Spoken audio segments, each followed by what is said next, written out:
네, 모니올라 시청자 여러분 안녕하십니까? 연불내 비밀노트 토요일 순서 시작하겠습니다. 이사님 안녕하세요. 네, 안녕하세요. 안녕하세요.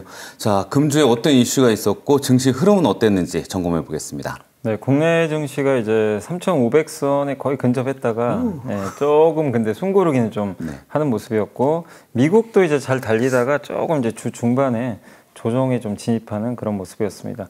그리고 삼성전자가 드디어 8만 전자를 그렇죠. 드디어 넘어갔습니다. 정말 얼마만인지 모르겠는데 오랜만에 8만자를 이제 넘겼고, 다만 이제 그 파월 의장이 미국 증시 좀 고평가돼 있다 이런 좀 발언을 했고, 엔비디아나 마이크론 같은 이제 미국의 반도체주들이 좀 피로감이 노출이 된 것 같아요. 그래서 좀 흔들렸던 게 좀 특징적이었던 것 같습니다. 근데 또 반면 부진했던 애플은 아이폰이 요즘에 생각보다 아이폰 17이 반응이 좋다고 하더라고요. 그래서 판매 호조 보이면서 좋았고, 그 모건 스탠리가 항상 우리나라 이제 반도체 겨울 온다, 겨울 왔다 이랬는데 이번에 보고서를 바꿨습니다. 겨울이 좀 따뜻할 것 같아요. 그래서 좀 긍정적으로 전망이 바뀌었고, 다만 좀 부담되는 건 증시가 괜찮긴 한데 원달러 환율이 좀 1,400원을 다시 넘겨버렸거든요. 그래서 이 3,500억 달러 지금 대미 투자하는 거, 요게 지금 확정이 안 됐잖아요. 요게 좀 외환 보이고 유출 우려가 좀 있어서 좀 시장에서는 요 환율 부분이 좀 약간의 부담으로 좀 작용하고 있다, 이렇게 말씀드리겠습니다. 파월 의장의 발언, 고평가됐다라는 발언 때문이기도 하지만 미국 증시가 약간 제동이 걸리는 느낌인데 당분간 주춤할까요? 네, 좀 주춤할 수 있는 게 사실 나스닥이 제가 월봉 보니까 6개월째 올랐더라고요. 그냥 끊임없이 오르고 있더라고요. 그거는 사실 또 바람직한 현상은 아니거든요. 물론 들고 계신 분들이 매일 기분은 좋은데 그러나 언젠가는 조정은 오게 됩니다. 근데 그게 무리해서 올리면 이 낙폭이 또 커지니까 적절히 쉬어가는 건 좋은데, 안 그래도 이제 이번 주 들어와서는 미국이 조금 이제 힘에 부처 하더라고요. 좀 피곤해 보인다 뭐 이런 느낌이 좀 맞을 것 같고, PER도 23배나 될 정도로 역사적 거의 고점 수준입니다. 그리고 좋은 실적이 나온 그 마이크론도 주가가 안 올라가요. 오히려 빠진다는 건 시장이 이제 좀 팔고 싶은 욕구가 좀 강해졌다, 이렇게 봐야 될 것 같습니다. 다만 이게 뭐 빠진다고 뭐 이게 하락장이 시작되냐, 그게 아니고 이제 단기적인 조정일 가능성이 높고요. 쉰다고 이상할 건 전혀 없다, 이렇게 말씀드리고 싶고, 그 근거는 여전히 미국 기업들 실적 좋고요.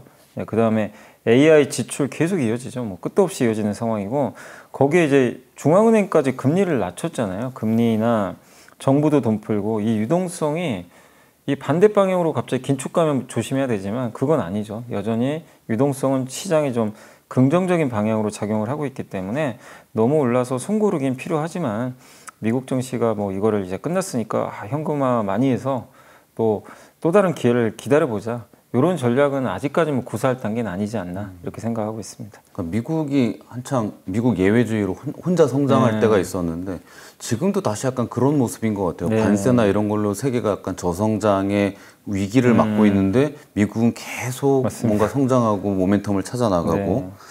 자, 그런 가운데 엔비디아가 오픈 AI에 1,000억 달러 투자한다고 하고, 또 애플은 인텔 지분 투자하고, 트럼프는 리튬 아메리카스 캐나다 광물 지분 투자하고, 이런 흐름들이 전에 한번 말씀드렸던 국가 자본주의 약간 그런 느낌도 나는데 이 흐름을 어떻게 이해해야 될까요? 이게 국가 자본주의뿐만 아니라 기업들도 이제 비슷한 지금 상황이죠. 약간 합종연행 같은 느낌도 있어요. 그러니까 엔비디아가 얼마 전에 인텔 지분 투자했고, 이번에 오픈 AI에 지분 투자한 게 아닌데 사실은 비슷한 효과예요. 1,000억 달러 빌려준 거예요. 그렇죠. 그죠? 이게 되게 좀 이상한 거래일 수도 있어요. 돈을 빌려주고 오픈 AI가 우리 거 사. 이거 GPU 사가. 되게 좀 이상한 거래인데, 이거 근데 엔비디아 입장에서 나쁠 건 아닌 게 매출로 잡히거든요. 그렇죠. 당연히 매출로 잡히고, 그러니까 이거죠. 너 딴 데 한 번 팔지 말고 내 거만 써. 내가 돈 줄 테니까 AMD 거 쓰지 마. 브로드컴 거 쓰지 마. 그러니까 약간 이런 느낌이에요. 그러니까 자기 편을 만들겠다는, 약간 지금 엔비디아도 그런 상황이고, 그 다음에 지금 인텔이 상당히 중요하잖아요. 입장이 지금 거의 좀 망할 뻔한 그런 위기까지 좀 갔었는데, 그렇죠. 갑자기 지금 미국 정부 지분 투자했죠, 엔비디아. 근데 아직 확정은 안 됐는데 블룸버그가 애플이 아마 인텔에 또 지분 투자할 거다. 근데 각각의 왜 이게 여기다 자꾸 지분 투자할 거라 고민해 보면 인텔의 CPU 때문은 아닌 것 같아요. 파운드리를 하잖아요. 인텔은 제조를 할 수 있는, 어떻게 보면 미국 내에서 정말 드문 반도체 제조사예요. 정말 드문. 네, 드물어요. 다 설계만 하거든요. 근데 여긴 제조를 해요. 근데 이게 아깝잖아요. 이거를 그냥 망하게 된다? 이건 아니라는 거죠. 그런데 엔비디아도 그러면 파운드리 협력하면 본인도 좋죠. TSMC 너무 의존하니까 불편하고요.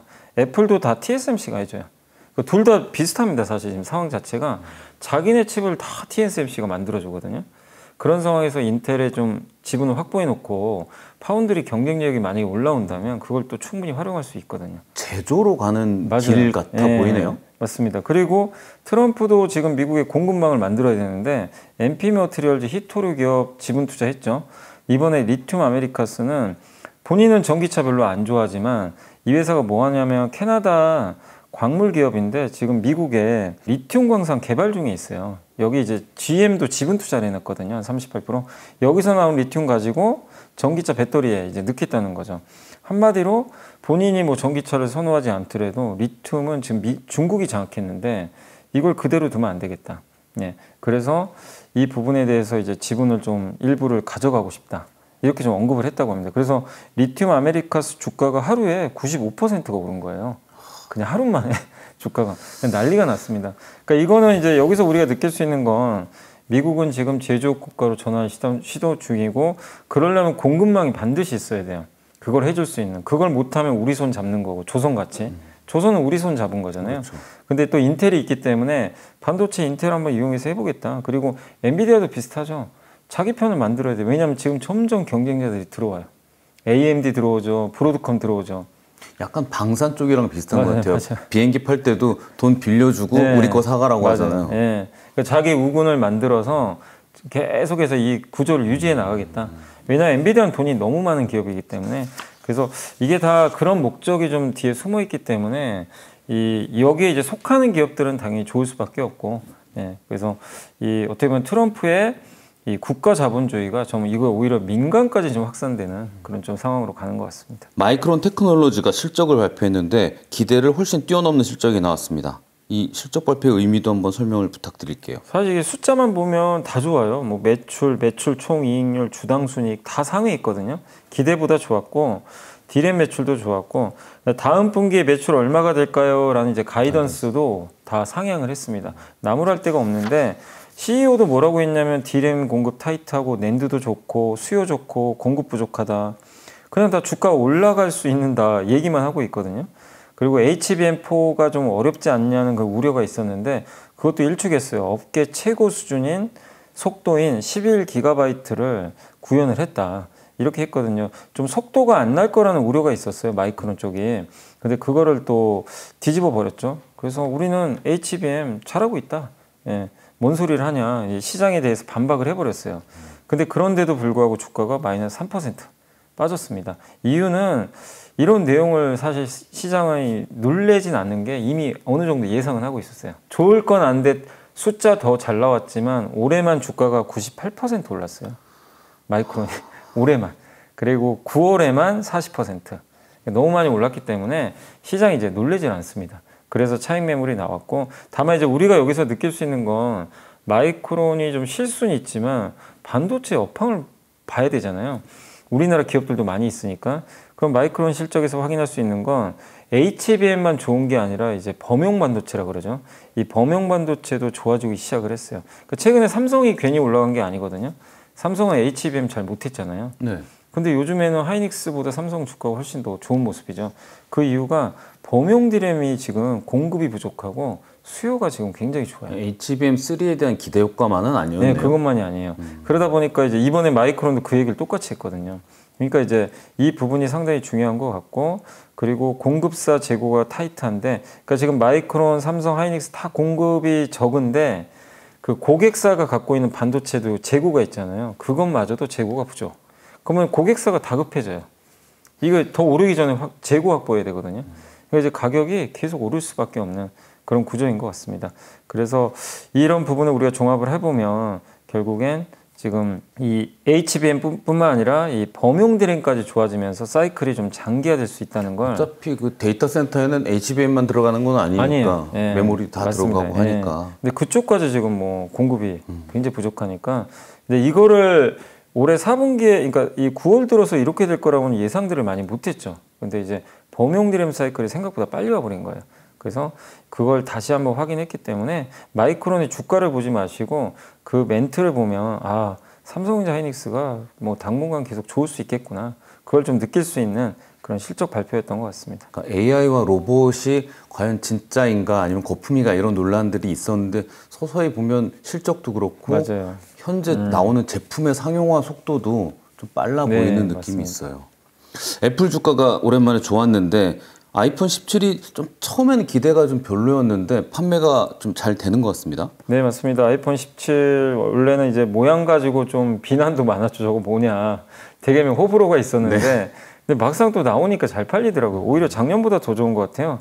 아이폰 17 대기 시간이 1년 전보다 길어졌다고 하더라고요. 흔히 리드 타임이라는 용어를 많이 쓰는데 주문에서 배송까지 걸리는 시간. 이게 지금 아이폰 17 기본 모델이 26일인데 원래 이제 1년 전에 아이폰 16은 17일이었대요. 이게 길다는 건 그만큼 수요가 많다는 얘기죠. 그래서 이 부분에 좀 시장이 흥분했고 특히 이제 중국 같은 경우는 리드 타임이 37일이나 된다고 합니다. 훨씬 인기가 많죠. 그래서 지금 이제 T모바일의 CEO도 뭐라고 했냐면 거기서 이제 아이폰을 판매를 하니까 스마트폰 판매량의 이번 주 75%가 아이폰 프로나 프로 맥스 모델인데 역대 주말 중에 가장 많이 판매한 것 같다. 그만큼 생각보다 기대는 그렇게 높지 않았는데 어쨌든 좀 아이폰 17은 흥행을 하고 있고 그러다 보니까 애플 주가가 드디어 올해 플러스로 전환이 됐어요. 계속 마이너스였거든요. 그래서 예, 한 번에 이렇게 주가가 오르면서 그리고 내년도 기대되죠. 사실 아이폰은 내년이 더 기대되는 게 음성인식 시리가 이제 AI로 업그레이드가 내년에 되거든요.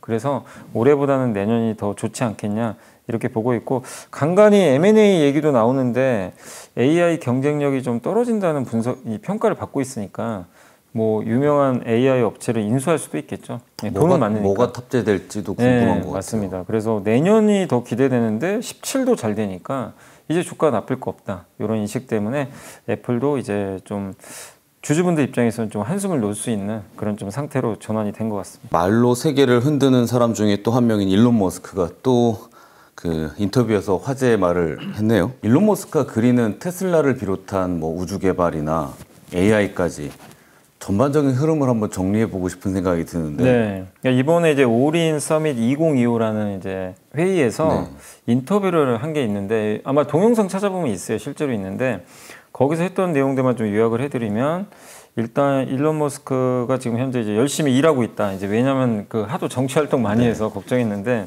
지금 일단 열심히 일하고 있고 뭐라고 했냐면 지금 국가 부채가 너무 늘어난다. 이거 해결할 방법은 AI와 로봇이다. 이게 해결을 해줄 거고 휴머노이드 로봇 옵티머스 개발 현황도 발표했는데 뭐라고 했냐면 옵티머스는 인류의 역사상 가장 위대한 제품이 될 거다. 라고 좀 언급을 해줬고 지금 이제 버전 3의 디자인 마무리 중인데 근데 여기서 얘기했던 건 뭐냐면 이게 너무 어렵다. 그 손가락 만드는 게 너무 힘들대요. 그렇겠죠. 이걸 인간처럼 미세하게. 만드는 게 굉장히 좀 극한 지금 상황이다. 또 이걸 만들기 위한 공급망도 별로 없어서 사실 옵티머스 같은 경우는 테슬라가 이제 대부분 모든 걸 지금 다 하고 있거든요. 근데 공급망이 잘 안 갖춰져서 시간이 좀 걸린다고 좀 하는데 어쨌든 지금 옵티머스가 가장 중요하다 이렇게 언급을 해줬고 손으로 어떻게 만드는지가 좀 관건이다 이 얘기를 했고요. 그리고 왜 인간형으로 이걸 디자인을 했냐 사람 모습처럼 얘기를 한 게 뭐냐면 인간이 할 수 있는 모든 일을 로봇이 하려면 인간처럼 해야 되는 거다. 인간이요. 당연한 말이긴 하네요. 네. 당연한 거 아니냐. 인간을 대체할 건데 이게. 그래서 일부 작업만 하면 인간처럼 안 생겨도 됩니다. 그렇죠. 근데 그건 아니기 때문에 집집마다 인간형 로봇 하나씩 나서 이제 한 명의 사람을 더 놓게 되는 거죠. 어떻게 보면 보조 인력으로. 그래서 똑같이 만드는 거고 그래서 인간이 설계한 세상에 바로 적용할 수 있게 그러니까 이게 손가락도 굳이 5개일 필요 있나요 로봇인데? 예전 그 만화 영화에 보면 로봇들 보면 굳이 5개는 아니고 뭐 이렇게 맞습니다. 하기도 하고 했잖아요. 근데 5개거든요. 이제 그게 이제 그런 이유다. 이렇게 보시면 되겠고 그 다음에 이제 여기 칩 얘기도 나오는데 여기에 뭐 삼성과 만드는 AI6는 얘기는 안 나왔지만 지금 AI4 칩이 그 차량에 좀 들어가거든요. 요거는 삼성이 사실 지금 만들어주고 있어요. AI5는 그 TSMC가 만들고 이 다음 버전이 이제 AI6인데 그건 28년도에 이제 들어가거든요. 그래서 정말 테슬라가 잘하면 삼성도 좋을 수밖에 없는 거죠. 이제 그런 이제 의미가 느껴지는 그런 발언이었고 그 다음에 스타링크 서비스 이제 위성으로 인터넷하는 서비스죠. 이걸 가지고 지금 뭘 할 거냐면 위성과 휴대폰을 직접 연결하는 거예요. 그러니까 한마디로 통신사가 필요가 없어져 버려요. 그러니까 이거는 뭐 너무 가시적으로 네. 예측이 가능하고 지금도 일부 쓰고 있잖아요. 네. 가격이 좀 문제가 되겠지만, 그러니까 이제 스타링크를 이용해서 바로 이제 전화까지 할 수 있게 아마 그런 이제 목적으로 좀 하는 것 같고, 그 다음에 이제 일론 머스크가 하는 것 중에 하나가 스타쉽이죠. 스타쉽 이제 로켓 발사하는 거죠, 우주에. 그게 성공적으로 좀 진행되고 있고, 재사용, 그러니까 사실 재사용한다는 게 대단한 일이거든요. 그렇죠. 예, 그걸 계속 하고 있고, 최근 발사 실패 후에도 빠르게 좀 복구를 해서 재발사를 이뤄내고 있다. 그래서 지금 순항하고 있다. 이렇게 언급을 해줬고, 그리고 기존에 이런 이제 그 스타쉽이 좀 장점이 한 번 비행하고 재사용하려면 9개월간 수리를 해야 된대요.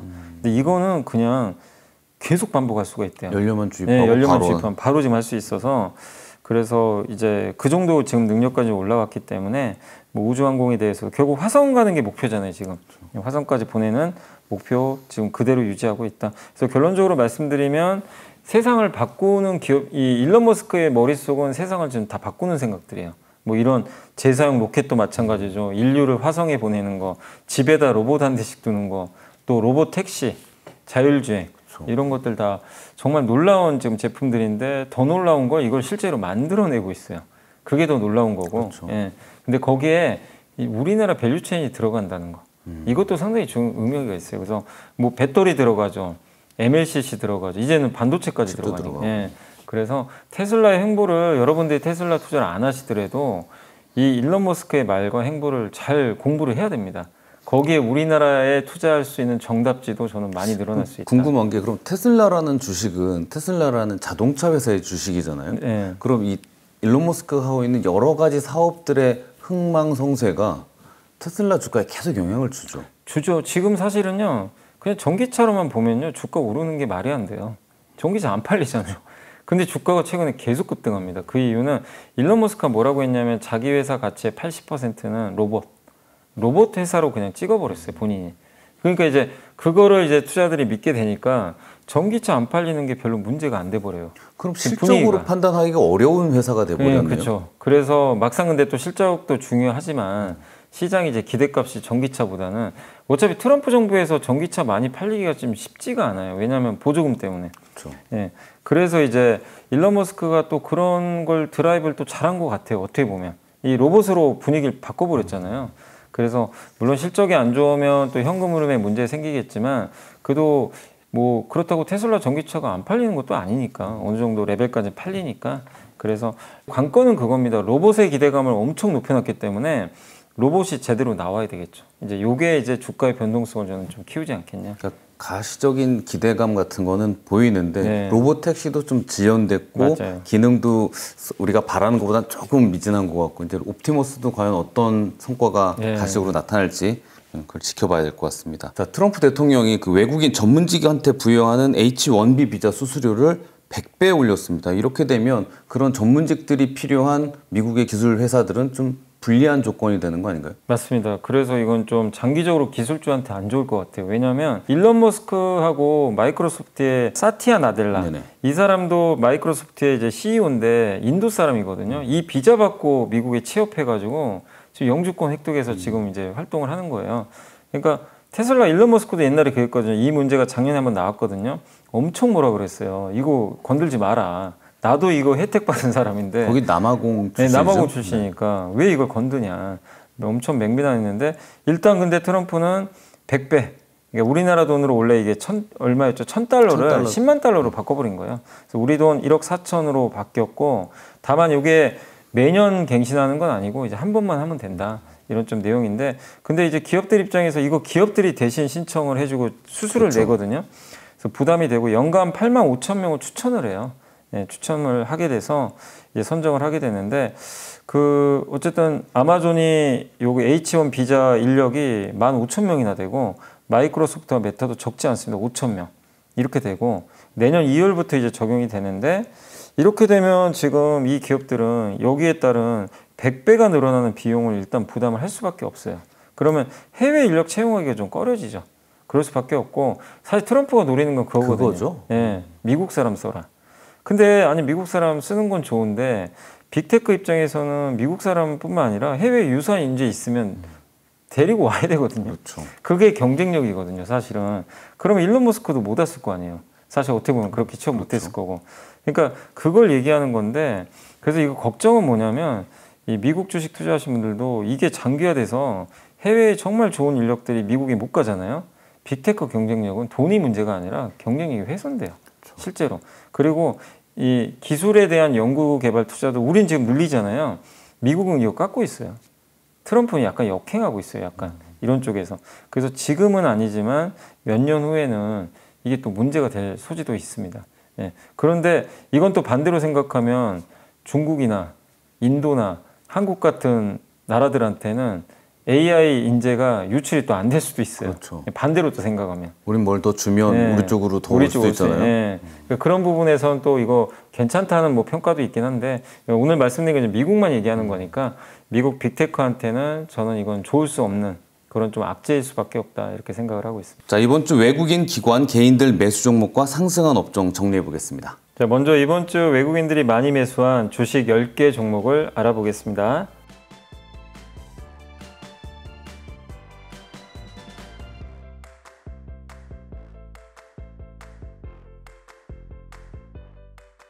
이번에는 기관들이 이번 주에 많이 담은 10개 종목을 알아보겠습니다.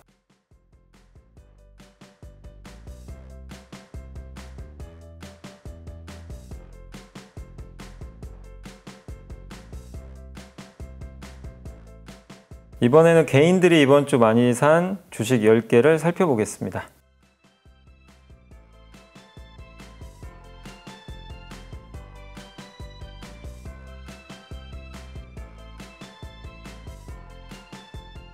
이번에는 이번 주 상승한 10개 업종을 살펴보겠습니다.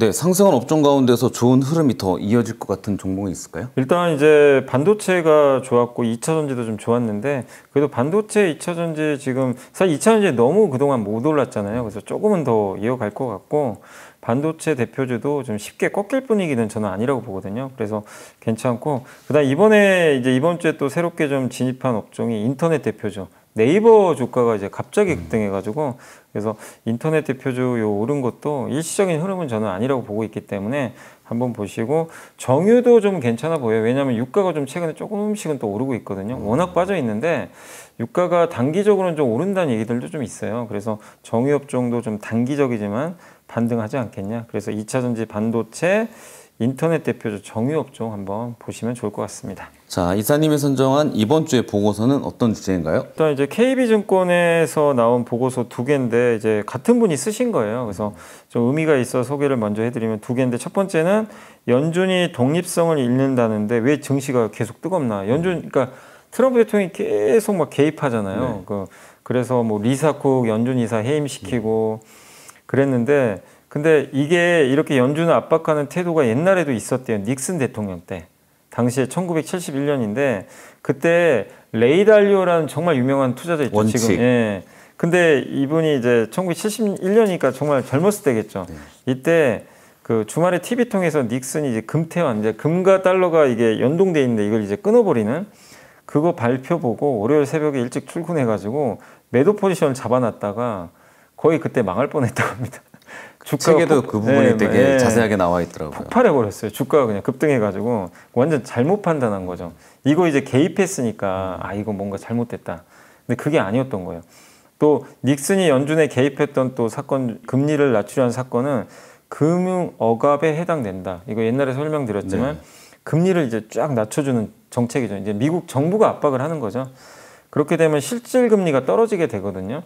예, 명목금리에서 이제 물가상승률 뺀 게 실질금리니까 근데 금리를 떨어뜨려 버리면 이렇게 압박을 하면 이 명목금리가 확 떨어질 수밖에 없기 때문에 당연히 실질금리가 떨어지게 되는데 실질금리가 떨어지면 달러가 약해진대요. 그렇죠. 예, 당연히 그건 이제 약해질 수밖에 없고 근데 이제 달러는 약해졌고 그 후로 이제 어떻게 보면 이 달러가 약할 때 그 보통 이제 이 대체 자산들이 되게 오르는 경우들이 좀 많이 있거든요. 그러니까 비미국 자산을 원하잖아요. 달러가 약해지니까 그런 현상들이 좀 나왔는데 근데 어쨌든 이 금융 억압에 대해서 그러니까 이 연준에 대해서 개입하는 거를 이걸 무조건 뭐 악재로만 볼 필요는 없다. 그런 좀 내용이고 실제 가장 가까웠던 얘가 뭐 미국이 한 게 아니라 아베노믹스가 대표적이에요. 아베 총리가 일본 경제 살리려고 지난 10년 동안 그냥 금리를 그냥 제로 금리로 그냥 네. 밀어버렸죠. 그냥 중앙은행의 전폭적인 지지도 받았지만 사실 압력을 넣은 거죠, 정부가. 돈 풀어라. 이렇게 해가지고 했던 거고, 그게 통해서 사실 일본 주식시장은 엄청 좋았거든요. 예.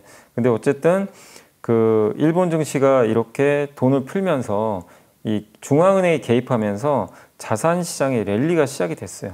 근데 여기는 어쨌든 일본이잖아요. 예. 그리고 최근에 금값도 지금 오르고 있죠. 네. 금값 오르는 것도 여기랑 연동이 돼 있다. 그렇죠. 돈 푸니까. 예. 계속해서 정부, 그러니까 트럼프의 정책은 그거예요. 야, 금리 낮춰. 정부는 돈 풀 거야. 돈 풀어야 되는데 채권 발행하려면 이자가 부담되니까 금리 계속 떨어뜨려야 되고 연준을 장악해야 되고 이 구조거든요.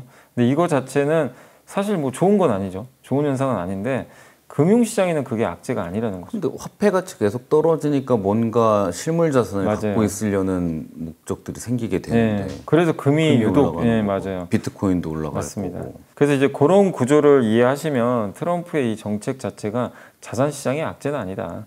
이런 좀 개념으로 보셨으면 좋겠고, 오히려 달러가 약해지면요 한국 증시가 더 좋아질 수도 있는 거예요. 달러 약세 때문에. 네, 그런 내용이고, 두 번째는 증시버블 논란과 랠리를 위협할 1번 후보는 인플레이션, 물가다. 지금 버블 논쟁 좀 있잖아요. 막 네네. 비싸다.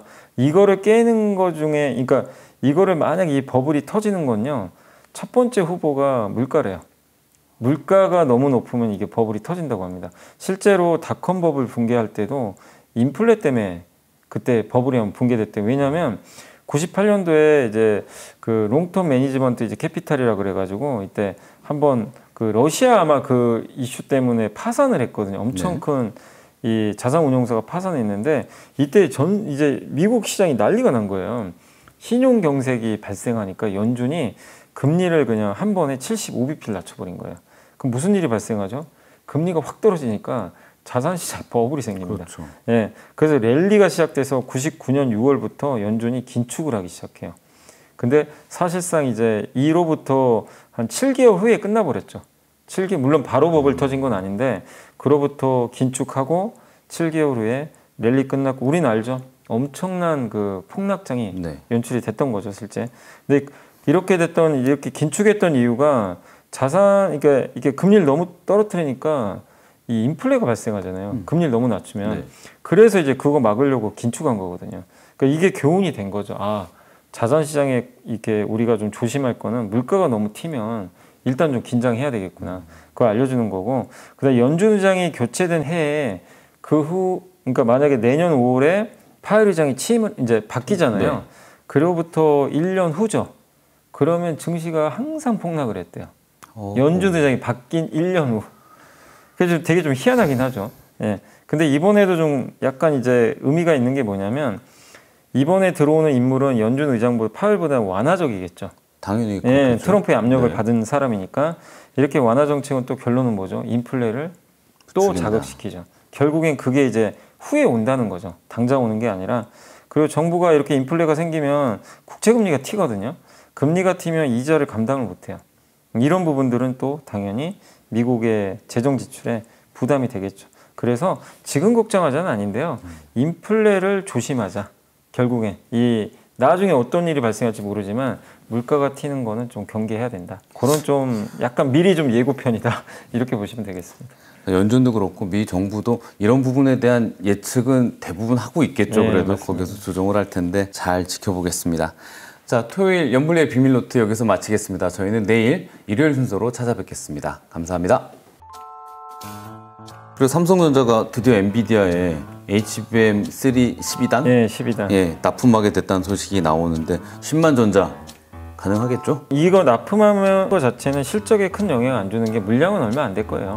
이제 HBM4로 넘어가야 되기 때문에 다만 들어갔기 때문에 이제 신뢰가 회복된 거죠. 실력이 입증됐다. 네, 맞습니다. 근데 드디어 이제 성과를 냈고, 예, 이제는 그리고 엔비디아 들어갔기 때문에 이제 웬만한 다른 업체들한테 이제 다 들어가게 되는 거죠.